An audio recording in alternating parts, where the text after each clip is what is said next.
those passes. And they've got to catch it to get to the playoffs. Needing the 30 here on 3rd down. Whistles blow before the snap.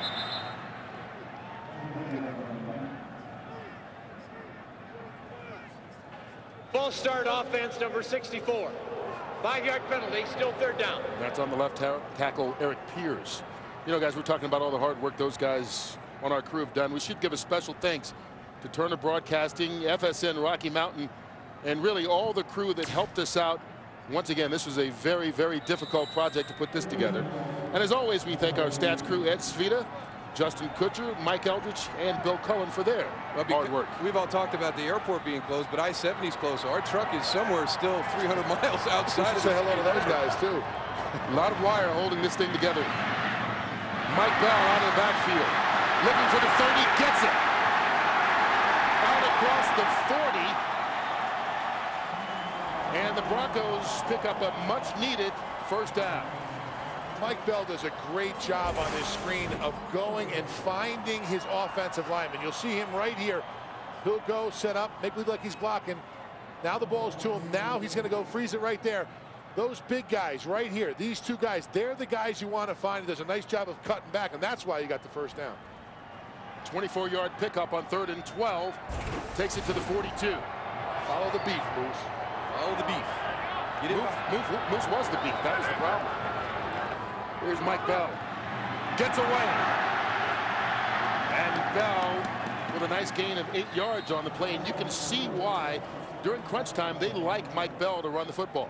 Well, I mean, we saw earlier in this quarter when Tatum Bell put one on the ground and San Francisco actually got the ball back. The defense came out, made a stop, didn't cost him any points. But the last 3 games he's had critical fumbles, and Mike Bell, Mike Shanahan's not going to put up with that. And they've had a rotation all year long, but it's not much longer before Tatum Bell might not get the snaps that he's getting out at the beginning of the games because of the mistakes he's making late. Cutler working from the shotgun. Pass caught underneath, and Javon Walker going to be right near that 1st down spot. He got it. They're doing a nice job of changing it up. Little screen pass, run, pass to the outside. They're not going all together with just a drop back pass where San Francisco can just pin their ears back and bring the pressure. And I think keeping San Francisco off balance right now is really providing justice to this drive. In 49er territory.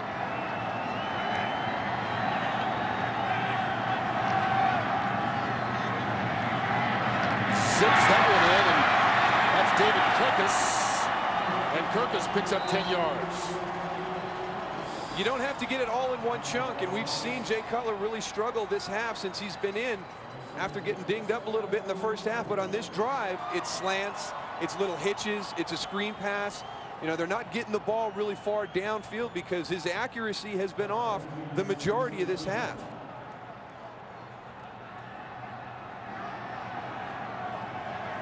Ball's at the 36-yard line. Draw play. Mike Bell.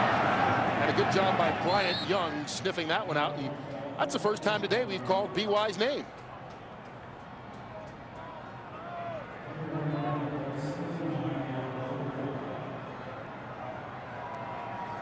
And we welcome those of you that watch the Philadelphia Eagles finish off their regular season as NFC East champs against the Atlanta Falcons right now. Just over 2 minutes left. The Denver Broncos needing a touchdown to tie and a win to get into the playoffs, trailing the 49ers. Second effort, Brandon Marshall makes the catch down to the 16-yard line. And initially that would hit him in the chest. He bobbled it, but then he hauled it in. I tell you what, he got really lucky. There's a saying among the players, you don't get 2 touches to make a catch, and he's lucky that he was not separated from the ball with an opportunity to get it on the deflection.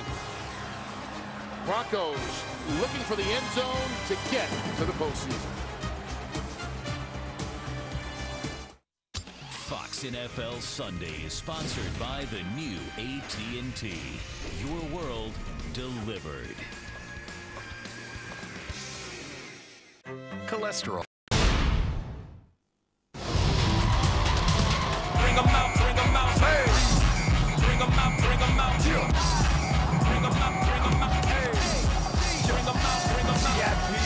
live from the VIP. Heard the nightlife, lost life with that beat. Both days in the same. Well, the San Francisco 49ers have put up a great effort on both sides of the football today. The Broncos, they've struggled offensively without an offensive touchdown all afternoon, but with 2 minutes left, what better time to get it than now? If they get a score and tie it, they have a chance at making it to the playoffs. Here's Mike Bell with a run after the catch down inside the 10-yard line, and Bell trying to keep the Broncos' hopes alive. If they win this game, they clinch a playoff berth. If they lose it, they are done and on the outside.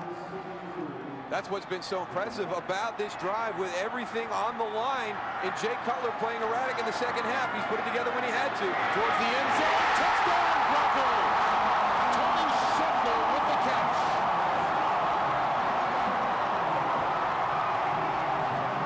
Nice hurry-up offense. Beautiful execution by Jay Cutler. Boy, it looked like Mark Roman, the safety for the 49ers, was just a fingertip away from stopping this. Tony Scheffler up, coming across. Oh, small window to get that ball, and heck of a throw by Jay Cutler, who's really been erratic this half. Well, remember, the extra points not automatic. Last week, Cincinnati blew one that would have tied it at the end of regulation here, but the Broncos don't, as Jason Elam evens the score. Jay Cutler, his first touchdown pass of the day, the first for this Broncos offense. It's a 9-yard score that evens things at 23. Nice drive by the Broncos, nearly 5 minutes with no timeouts. Jay Cutler really just standing in that pocket, a lot of confidence. I mean, if you were to not know that he is a rookie, he just is back there like a 10-year veteran, just waiting for his receivers. And like you said, Moose, just threading the needle on that play right there. One of the things that all of his teammates talk about is his composure, his demeanor on the field. And in a situation with everything riding on the season, they go down the field, and everybody talked about that 99-yard drive last week against Cincinnati when he brought them down the field and they went ahead. You know, he's followed it up this week with everything on the line, and really having not played all that well in the second half. He got dinged in the first half, but with the Broncos season hanging in the balance, takes him right down the field, really has his best drive this half, his most accurate throwing. When needed most, too. 10 plays, 80 yards with no timeouts. And now it's on to San Francisco, who does have one timeout remaining, to see if they can get maybe a long field goal or some type of score to try and win this ball game. They've led most of the second half, but keep in mind that the Broncos defense needing to come up with a stop in order to send this game into overtime. Maurice Hicks. Good return by Hicks out to the 34. Well,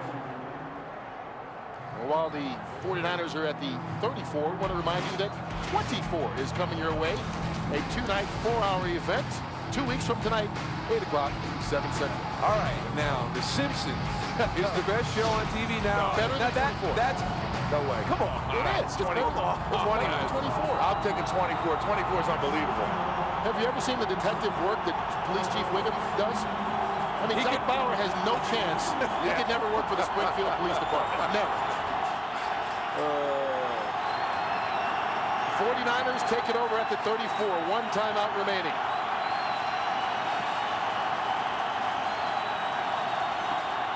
Smith up top. That's his tight end, Vernon Davis. Davis wrapped up almost right away. Hamza Abdullah on the tackle.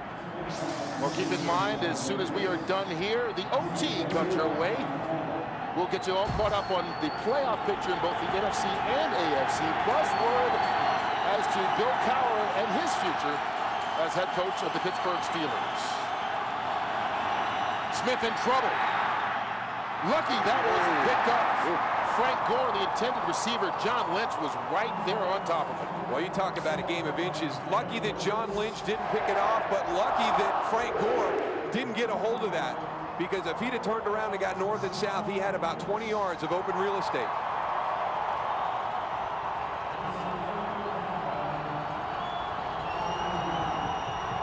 .52 seconds left. 49ers looking for the 44-yard line for the first.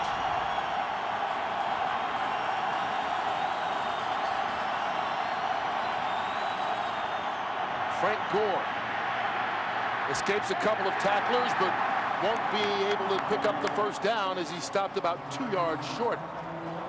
Well, you go back to that drive earlier this half where the Broncos had to burn all 3 timeouts in that drive. Boy, wouldn't they love to have a couple of those right now to kill this clock and maybe have a shot for a field goal attempt in regulation. Now they're just going to burn the clock out, punt it away, cover it, go in overtime.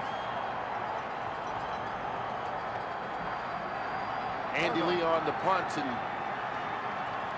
got to punt this one out of bounds, don't you? yeah, David Kirkus for the return. Absolutely, you don't want him to have a big return on you. They don't. Or just driving through the end zone. Yeah, another option. Yeah. That's what he does. Now the clock stops with 1 second left on the touchback. It helps to be at home. Doesn't it? Yeah. Well, the Broncos, last time they took it over, started at their own 20 with no timeouts and down by a touchdown, but Jake Cutler was perfect. That was a big play right there. The short little dump off on the screen on 3rd and long, got him the first down, and then Jake Cutler got into a rhythm. And then finally came back and hit a deep ball to Brandon Marshall right there. Lucky, usually it's only 1 touch per catch in the NFL. And then, boy, he really threaded one to Tony Scheffler for the touchdown. And that will be the final play of regulation. So we will go to overtime, tied at 23. And, you know, we should mention, we've been talking all night long, all day long, that the Broncos need to win this game in order to make the playoffs. Officially, they can make it with a tie. So right now, Denver is playing not to lose in order to make it into the playoffs. Either they win and they're in, or they tie and they are in. Should San Francisco win this game, Kansas City becomes the final team in the AFC playoff picture. Do you play any differently in a game in which you know that your goal is simply not to lose versus not to win, or do you go out and play the same way in overtime? I've been in many situations where you go out and you try not to lose, and you find yourself losing anyway.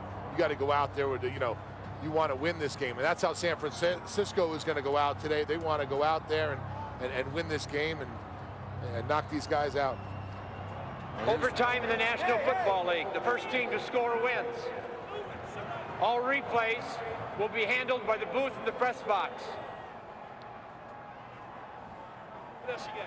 2 timeouts. All rules and timing of the 4th quarter apply. San Francisco will call the toss. Heads and tails. Heads is called. It's tails. Did they win? We're not going to play. We're just calling the toss. Well, they won what counts in the minds of their fans right now. The Broncos will have it first, trying to get to the playoffs.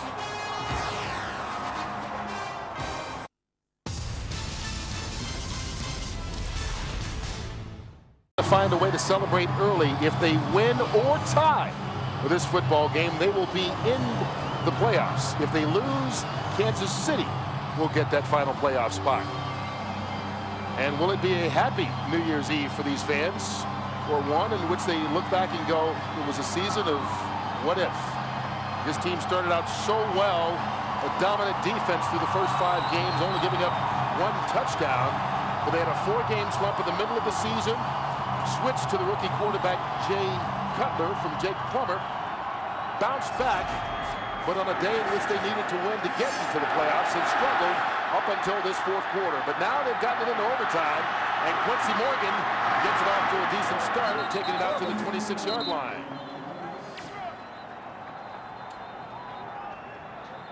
And here comes Cutler.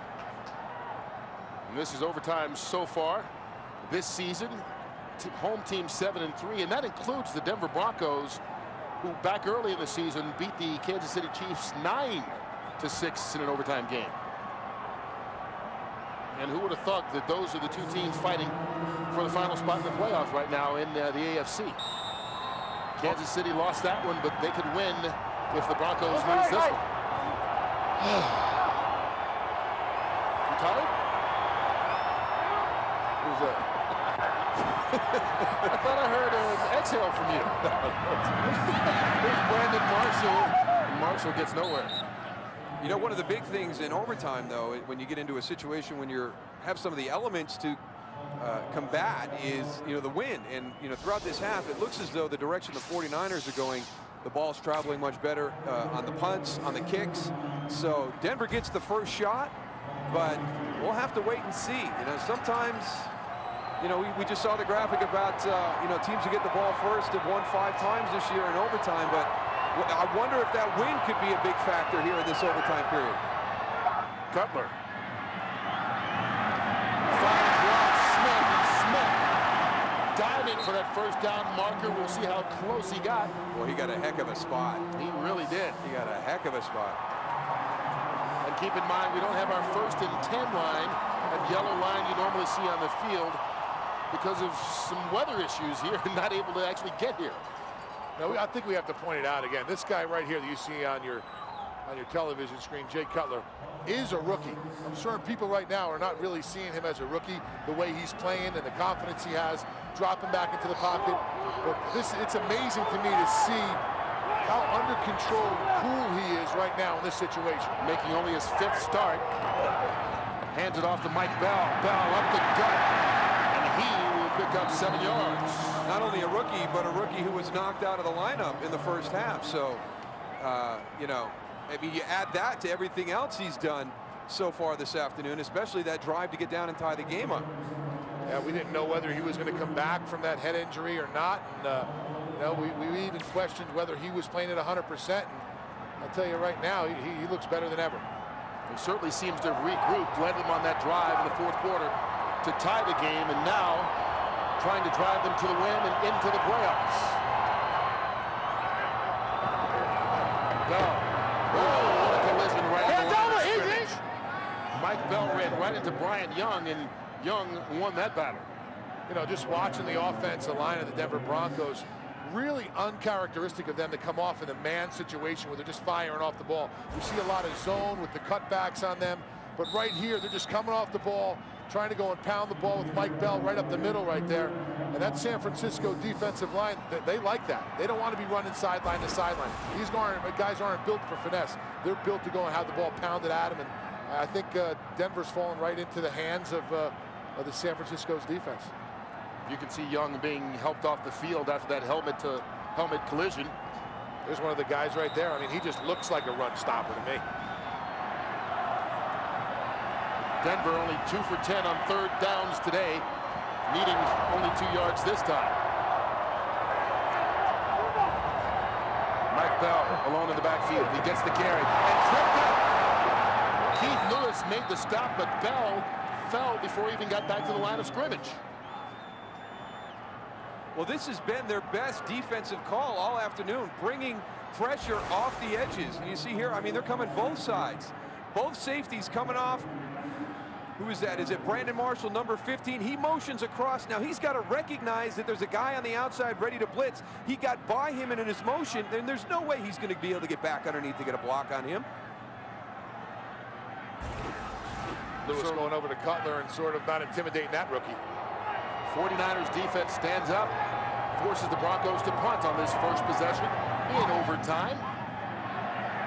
Brandon Williams makes the fair catch at about the 12-yard line. 49ers will take over for the first time in OT. Tomorrow, the Tostitos Bowl Bash begins with the AT&T Cotton Bowl Classic. Nebraska taking on Auburn. Then is the Tostitos Fiesta Bowl as Boise State tries to stay undefeated, battling Oklahoma. The Tostitos Bowl Bash begins tomorrow at 11:30 Eastern, 8:30 Pacific in high definition only on Fox. The Bronco crowd chanting for this defense to come up with a big play or a big stand. Denver needing a win or tie to make it into the AFC playoffs. Frank Gore. And Gore picks up 5 yards on the play. Well, I tell you, I am so impressed with him. I've got to see him play on TV during the course of the season or watching tape on him getting ready for an upcoming opponent when he was on the other side. And I tell you, he's everything I thought he was going to be today and more. I mean, he's really carried the San Francisco 49er offense all afternoon. 128 yards rushing for Gore. His 9th 100-yard game of the season. Smith, all kinds of time, and there's Gore out the backfield. Makes the grab and gets the first down. Well, the Denver Broncos got a couple of early field goals, and that was it. Until this deflection landed in the hands of Champ Bailey. He took it back 70 yards. They led it 13-0, but the 49ers came out in the second half and took the opening possession the length of the field to score, and then got a defensive score of their own as Walt Harris took it in from 28 yards out. That gave the 49ers the lead, but on the final drive of the first half, or second half, excuse me, fourth quarter, Jay Cutler to Tony Scheffler for the touchdown. The Broncos tie it, send it to overtime, and can keep their playoff hopes alive as Warren Norris gets the carry. Looks like Larry Allen's slow getting up now, too. He's been running all over the field today, pulling him and out on the edge. I mean, for an older guy, I mean, I remember playing against him. Talk about a smash mouth guy. Strongest guy I've ever played against. Probably the best player I ever played against. But just watching him here today, I mean, he's just he's a force to be reckoned with on that offensive line. And what a pickup he has been for the 49ers. Another guy that a lot of people thought may have been done, but earned his way back into the Pro Bowl. Michael Robinson in at tailback. Smith. Robinson. And Robinson, good second effort out to the 40-yard line and a gain of 13. He's creating himself a nice little niche here on the third down package for the San Francisco 49ers. In his collegiate career at Penn State, you know, I'm sure he makes the defense think quite a bit when he's lined up back there, all the things that he can provide for an offense. Fourth-round pick out of Penn State. He was a quarterback, and one of those guys that came in the NFL, and he was more than happy to switch positions as long as it would get him a job. Frank Gore back in. Gore. Couple of moves, and Gore gets it out to midfield, and you know, that was one of those runs that you really have to see again to appreciate. Yeah, and we're going to take a look at it from behind so you can see kind of what Frank Gore sees coming from the side. Now he's going to come, he's looking to bounce it outside. He's going to want to get to the outside, but he catches a flash of blue right there, and then he gets back inside. He's got such good patience, and he's in such control of his body that it's easy for him to make the cuts back to the inside if he sees that flash of the opponent color. The offensive line does a nice job of staying on the defensive lineman, and he does a great job of setting up the blocks for him, making their job easier. Gore again, this time straight up the middle, and he'll gain 5 yards on the play before being stopped by Ian Gold. Well, we talked about it earlier. We talked about Frank Gore yesterday, and he says he likes watching film on other players and see what they do and try to go and look at guys like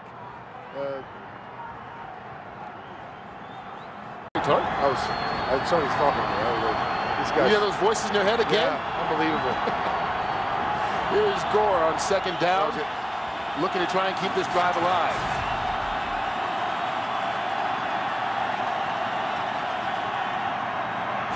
No running room. He gets back to the line of scrimmage, and that's it. Like I was saying earlier, looking at guys like LaDainian Tomlinson and seeing what they do, but I think players around the league are now going to be looking at him. I'll tell you what, the way he's been running today, downhill, setting up blocks, just being an all-purpose back, going out, making catches. And that guy right there has been the workhorse for this offense today. And Tiki Barber threw up a big number for him to chase last night with that 230+ against the Redskins. And Frank Gore got off to kind of a slow start this afternoon. But I tell you, the one impressive thing, he seems to get stronger and stronger as the game goes on. Big third down for this Denver defense as they try and hold San Francisco, and confusion on that play as Alex Smith is throwing downfield. Brian Gilmore cutting short. That is the next progression for this offense. There's a lot of young guys on here. It's their first year in North Turner's system. But right there, there's a lack of confidence between Alex Smith and Brian Gilmore, because he threw it to the spot that Alex Smith thought he was going to break his route to, and Brian Gilmore broke it to a different spot. So when you talk about having a guy on the outside you can trust, and we've seen Jay Cutler go to Rod Smith at critical times for the Broncos, Alex Smith doesn't have that guy. A very critical third down. He really doesn't have that guy yet to go to get the first down. And the 49ers are forced to punt, as it would have been about a 62-yard field goal attempt. And you don't want to try that one even in Denver in overtime. 7 minutes, 1 second left. Broncos trying to get either a win or a tie in order to make it into the playoffs. Well, John Elway made his name in situations like this in a Denver Bronco uniform, both in games at Mile High, the old Mile High Stadium, and in Cleveland. Yeah. That's the big one. Cutler deflected, incomplete. And Cutler doesn't have to get them into the end zone, just in the field goal position. Well, Tony's talked about this guy only being a rookie, and one of the things you had to admire was how he's bounced back from a real rough afternoon. Right there, Anthony Adams gets him, bangs his head onto the turf, and he was a little woozy in the first half, and Jake Plummer came in, and at the point that Jay Cutler felt he could get back on the field, he came back in and has been a little bit erratic, but when it has mattered most, he's played his best this second half and in overtime. Here's Mike Bell. And Bell keeps on pushing out to the 17-yard line, give him 6. And, you know, since that fumble, we haven't seen Tatum Bell back at all. Now, he looked like he might have been a little dinged up when he fumbled the ball, but we don't know if it's because of that or because he fumbled, because the last couple of weeks after he's turned it over, Mike Shanahan's been reticent to give him the ball back. It's about trust. I don't think Mike Shanahan trusts him right now. And, you know, fool me once, fool me twice, but you're not going to fool me a third time, and he did it again to him today. With their season hanging in the balance, I don't think he can afford to have Tatum Bell on the field right now. Cutler from the shotgun on 3rd down. Crossing is Javon Walker. Did he make the first down? He needed to get to the 21. We'll see where this spot is and where that official is. They got it. Once again, maybe a generous spot, but they keep the chains moving. All right, we're now under 6 minutes, and I asked you earlier, do you play to win or do you play not to lose? Now that the game has gotten this late, does your strategy change? Play to win. No. You don't want to back in. I mean, Mike Shanahan's whole thought process today was, I hope Kansas City wins, so we have to win to get in. I want to build momentum and consistency going into the playoffs. It's not about getting there. It's about making a push when we get there. There's Tatum Bell back into the game for the first time right after we mentioned it, and he takes the catch, only picks up 2 yards. I thought we weren't going to see him at this juncture of the game. It's a credit to Mike Shanahan for having the trust. It's a credit to Mike Bell also. I mean, there was no reason for him to come back in the game. Mike Bell has been doing a great job of blocking up on the line of scrimmage. We saw him in a couple screens earlier. He's done a great job of keeping the ball going, getting the first downs, and running the ball as hard as you can run as a running back. And by the way, because of the time of this OT, there will be no OT on Fox tonight, but we will get you all set with the playoff picture when this game is done. Flags before the snap.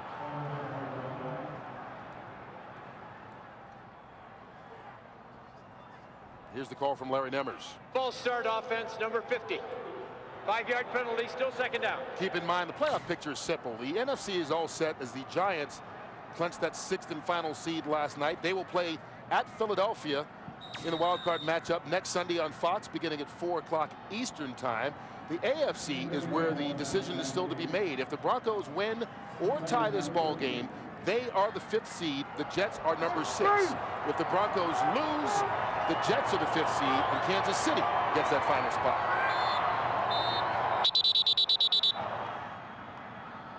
Timeout taken by the Niners.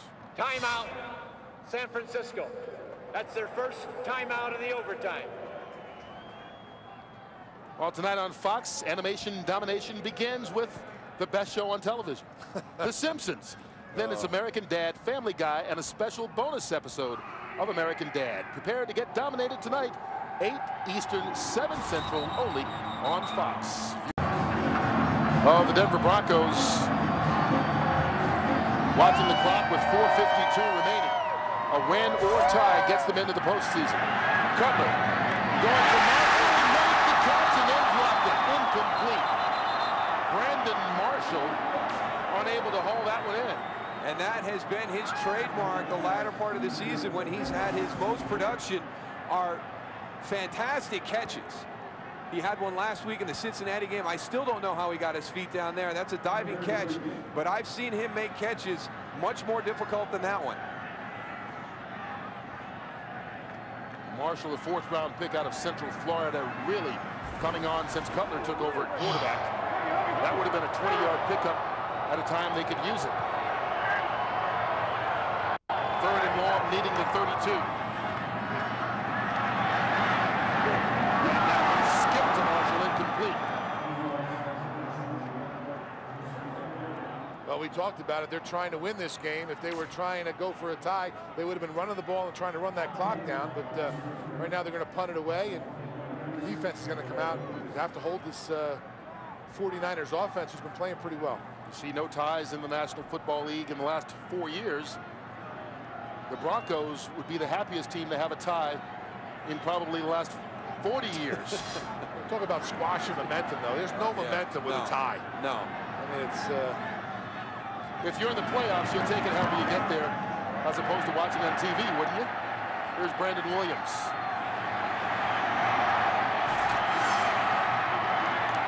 Good return out near the 40. 52 yards on the punt, 12 on the return. Just under 4.5 minutes remaining. Keep in mind the NFC playoffs begin on Fox next Sunday with the Giants at the Eagles in a wild card matchup. Coverage begins 4 o'clock Eastern in high definition right here on Fox. What a roller coaster ride it has been for the New York Giants this year. I mean, they've been counted out so many times to come back, and then counted out again, and then they come back. And you got to take your hat off to Tiki Barber. He really sparked that team yesterday. I mean, he was running better than I've ever seen him. It's going to be a shame that he's, you know, going to be his last year. That guy still has 3 or 4 years left in him. Who's we played against, and I'm sure you played with running backs who don't even have close to what he has left in his tank and still playing. First down at the 39. Reverse. Brian Gilmore. Alex Smith gets a block. Big run by Gilmore and his quarterback helping out, taking John Lynch out of the picture. 20 yards on the run. We saw them try and run a reverse earlier in the game, but it was John Lynch who had the backside. Now watch this guy. He's going to come in. He's going to chase the backside. John Lynch played it smart. He saw the reverse coming, got upfield. There goes Carl Pema down inside. He's out of it. Now John Lynch has got to get out there, but he's got Alex Smith out in front of him. Does enough to get in his way to allow Brian Gilmore to get back inside. John Lynch does do his job, though. His responsibility is to turn that play back inside for his help coming on. Ball's on the Denver 41. Smith looking, had to get rid of that one probably before it was ready. Brian Gilmore running out the pattern, but pressure coming up front. Right about now, it's about a 59-yard attempt from where they are, and you can see that Nedney's season-long 51, his career-long 56, and you guys think that the altitude here is going to help him out? Well, I definitely know that the ball is traveling better the direction the 49ers are going right now. He did hit a 56-yarder in pregame, so he's about 3 yards short of that distance. Gore. And Frank Gore gets 2 of those 3 yards. Well, guys always wonder how far they can kick it in pregame. Joe Nedney went to try and figure that out, and this is from 56 yards away. That was a long time ago. And that was the same direction that he's kicking, or would be kicking this field goal if he was about to try it. Temperatures were a lot warmer then. Make any difference? I don't know. I'm not a kicker, but I wouldn't think so. When I walked up the stairs here, I know there's a lack of oxygen. I know it's a little thin here. I've been sweating for the last half hour, but... Third down. Gilmore gets the first. to the 25-yard line. 14 more, and the Niners are definitely in field goal range. Good execution on this pass play right here. Good throw by Alex Smith. Good route by Brian Gilmore on the outside. We saw them out of sync a little bit on the last drive. They come back on this critical third down and are in sync. Every time they brought pressure, Alex Smith really didn't throw the best ball or made bad decisions. I'm really surprised that they gave him that amount of time in the backfield to make that throw. Niners go with 2 tight ends. Ball's on the 25. Frank Gore. And Gore will fight for 4 more. Now let me ask you guys, how aggressive can you be if you're Denver's defense right now, knowing they're already in field goal range and that you can't lose this game and make the playoffs? You start putting your helmet on the football. When they're handing the ball off to Frank Gore, you start trying to put a helmet on that football. If that first guy has got him wrapped up, everybody else coming in, punching, putting a helmet on it, anything you can to try and dislodge that ball. Gang tackling. You got to run to the ball. Right now, they need to bring pressure. You need to go